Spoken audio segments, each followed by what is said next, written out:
rural America comes together helping Nebraska farmers weather the storm. But the calving season has just been disastrous. Ahead on Grow, the latest on recovery efforts across the Cornhusker State. Plus, we'll run down some of the resources available and look how the ethanol industry is impacted with rail lines closed as we grow.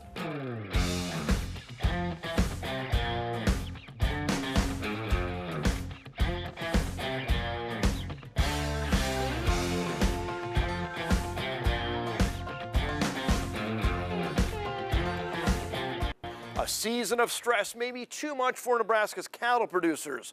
All that cold, wet weather followed by flooding certainly hurts cattle performance and, as we know, has resulted in devastating livestock losses. Chinook helicopters cast a shadow over flood-ravaged fields.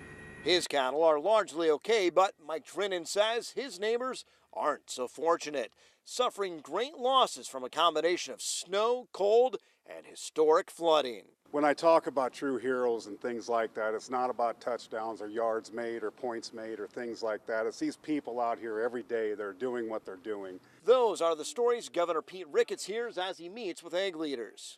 This is the most widespread weather or natural disaster we've ever had in our state's history. 85% of our counties have been impacted, and we know there's going to be a long road to recovery. I also know that Nebraskans are resilient, and with Nebraska Grit, we're all going to get through this together. The governor called farm groups together to share their stories directly with the highest levels of the USDA and Nebraska's own Greg Ibaugh.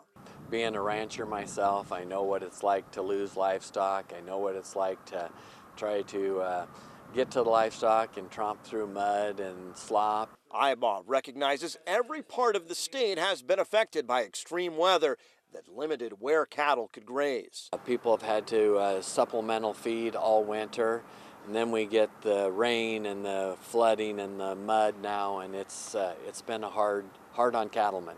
USDA officials say they hope to come up with a formula to provide some help. In the meantime, cattle producers across Nebraska can graze acres that were set back for conservation purposes.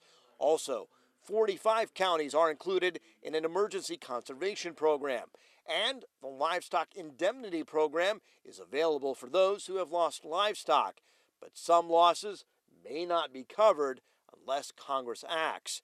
In the meantime, cattlemen say their priority is doing what they can to care for their cattle. Is that we care for the animals before we care for ourselves. You'll make sure that they're fed and taken care of. That's a really, really tough thing for these people right now, because you see that your animals are suffering or you can't get to them, so that's really hard. But I'll tell you, the National Guard's been outstanding of being able to get hay to these stranded animals. So that's just, there's so much support out there from the communities and first responders. It's just unbelievable. Here's more now from Undersecretary Ibaugh about programs that can help.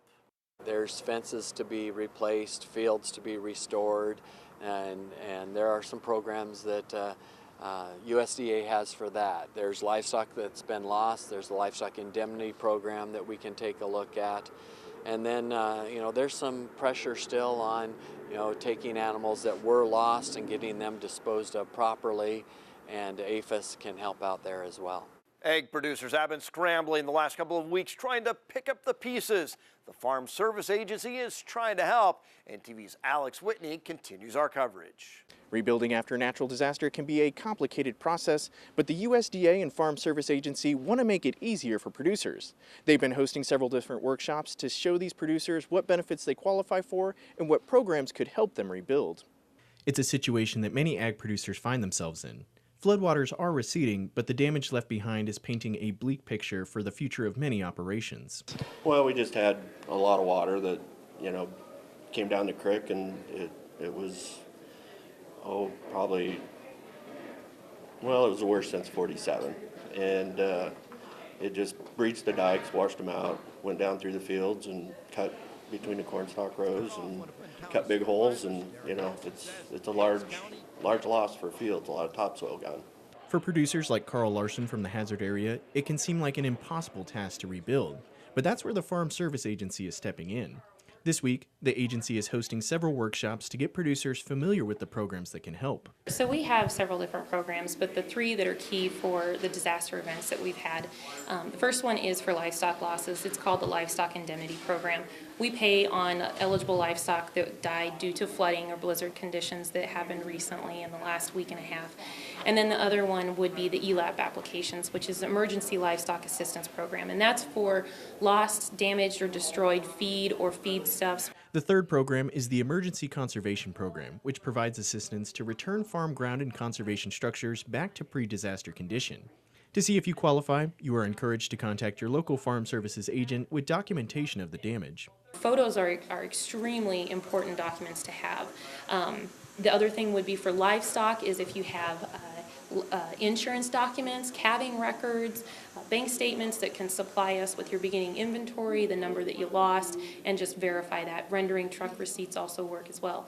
For feed losses that were lost and you purchased it or you raised it on farm, we need to have invoices or summary statements that have required information that need to be on them. People all across rural America pulling together. Truckloads full of hay pull into Grand Island as the state fair serves as a drop site. One of those trucks coming from central Illinois from a couple of young farmers giving what they can. It hit me hard because he says, I don't have a lot of hay, but I'm going to bring everything I got because our cows are going to be able to be out on green grass shortly. And he says, I'm just going to bring everything I can and load up my truck and put my cousin in the cab with me, and we're just happy to be here and help out. The state ag director says about 3/4 of the calls they've received have been offers of help. In addition to hay, the state says there's an urgent need for fencing supplies. We've been focusing on livestock losses. When it comes to crops, though, how much of an impact do you think weather conditions will have on planting? About 2/3 of respondents say it'll be a severe impact, something we will continue to track. The cost of damages continues to add up. NTV's Brian Ganuzzi takes us to Sargent's. When Gary Sheets came down to the bridge and dam site on the morning of March 14th, he couldn't believe what he found among the piles of ice. It was just unimaginable. I actually felt like it was a nightmare, just going, how in the world could this ever happen? But we don't have it so bad. There's people east of us that are just devastated. The 110-year-old bridge, now in two pieces and separated by about 80 yards, was the most obvious damage. But he could also quickly see that the massive ice chunks had also destroyed a lot of the equipment around the irrigation diversion structures. It is heavily damaged. There's some gearbox issues and a couple bent shafts, and all the chain link fence is gone. All the safety features is gone. They deliver surface water to about 7,500 acres from this location on both sides of the river. They normally deliver water in late May or early June. Thankfully, they have manual backups to all of the electronics. We should be able to irrigate again, though. As soon as farmers are ready, we'll have her back up and running. We have 12.5 miles on each side of the river here, plus another 2 canals down by Loop City as well. Next week, they're bringing in an electrician to help assess the damages, but he says at this point it should be well over $100,000 before they get done putting back everything the way it was. While they won't be reconstructing the historic bridge, they now need to work on taking it out of the riverbed. The state of Nebraska bridge is probably 500 yards downstream from there, and they're concerned as well as we are about it maybe floating again and getting into their new structure there. That bridge, I believe, is 2 to 3 years old is all it is downstream. So it's a real possibility it could, but it'd take an awful lot of water to do that. As we have all seen, though, you never know what Mother Nature will send your way. Flooding dominates our attention, but discussions continue at the state capitol about tax relief. State Senator Tom Breezy says the stars are aligning, and he thinks this could be the year. He said the goal is to get a package to the floor of the legislature in a few weeks.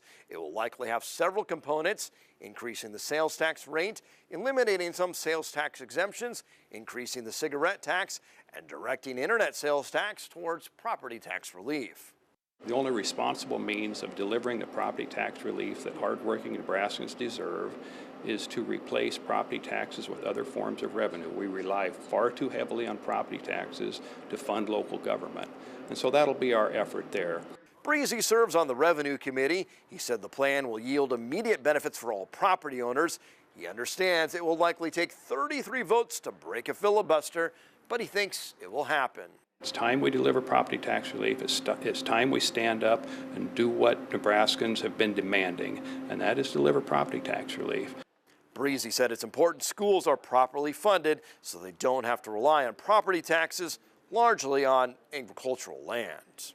Now to other ag headlines, as the U.S. and China are working on a deal to end the trade war that escalated last year. We caught up with Congressman Adrian Smith to hear his thoughts, and here's what he had to say. I think we're seeing some progress. The fact that the tariffs did not go up on March 1st, I think is a sign that we're making some progress.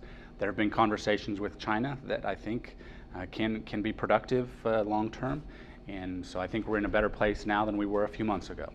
Later, why ethanol plants could be forced to shut down. Up next, we talk to a local cattle feeder about the devastation in the beef industry.